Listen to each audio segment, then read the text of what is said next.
Hi there, polar bears. So I decided to give myself sexy lighting because I don't have enough makeup on, and start a vlog.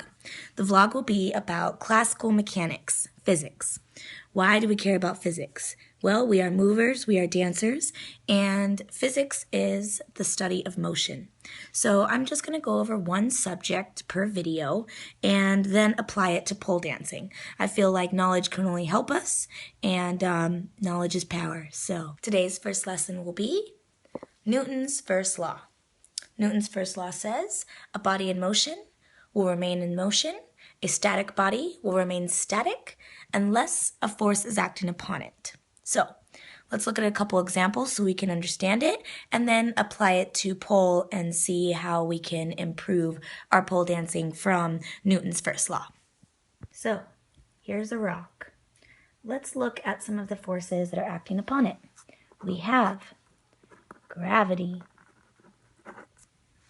We have another force called the normal force. I know it's a funny name for a force, but it's basically the force exerted by the floor. So gravity is pushing down, the normal force is pushing up, they cancel each other out, and that's why this guy doesn't move. So basically the net forces are 0 newtons, which is why it's not going anywhere. Okay, now let's look at the shopping cart. So the shopping cart also has gravity, also has the normal force, okay? But it has some velocity, see? The wind flying off. So it has some velocity, all right? I don't want you to confuse that as a force. That's not a force, but let's just say it has some speed, okay? So normal force and gravity cancel each other out. So let's just forget about them. But we have another force. Here, friction. This is a force. So there is some measurable amount of friction between the floor and the wheels, which is why eventually this will come to 0 meters per second or miles per hour. Okay, so eventually it will stop because of friction. Let's consider one more scenario in this friction deal. So we have asphalt against a shopping cart. Okay, so that friction is going to be a pretty high value. Okay, if we had a bowling ball on a really smooth, long surface, they're all waxed and everything. If you threw that guy and it had some velocity, it would probably go a lot longer before coming to a stop. And that's because this value of friction is much lower than this value of friction. Okay, here comes the pole lesson. I have drawn 2 poles.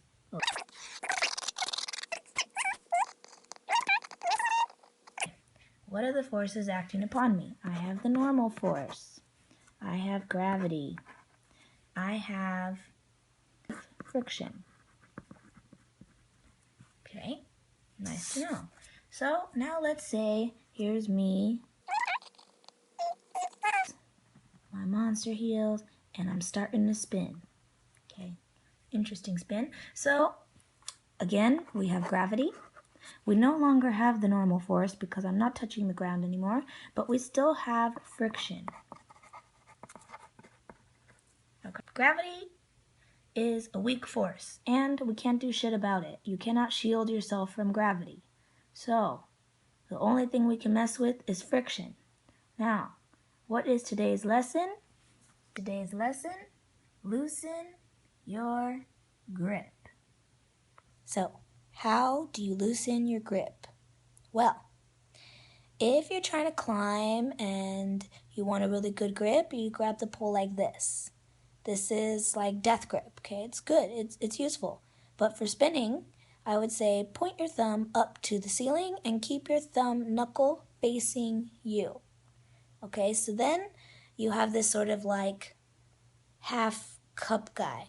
Okay, if you're feeling secure and you have a good grip, then you can go full throttle.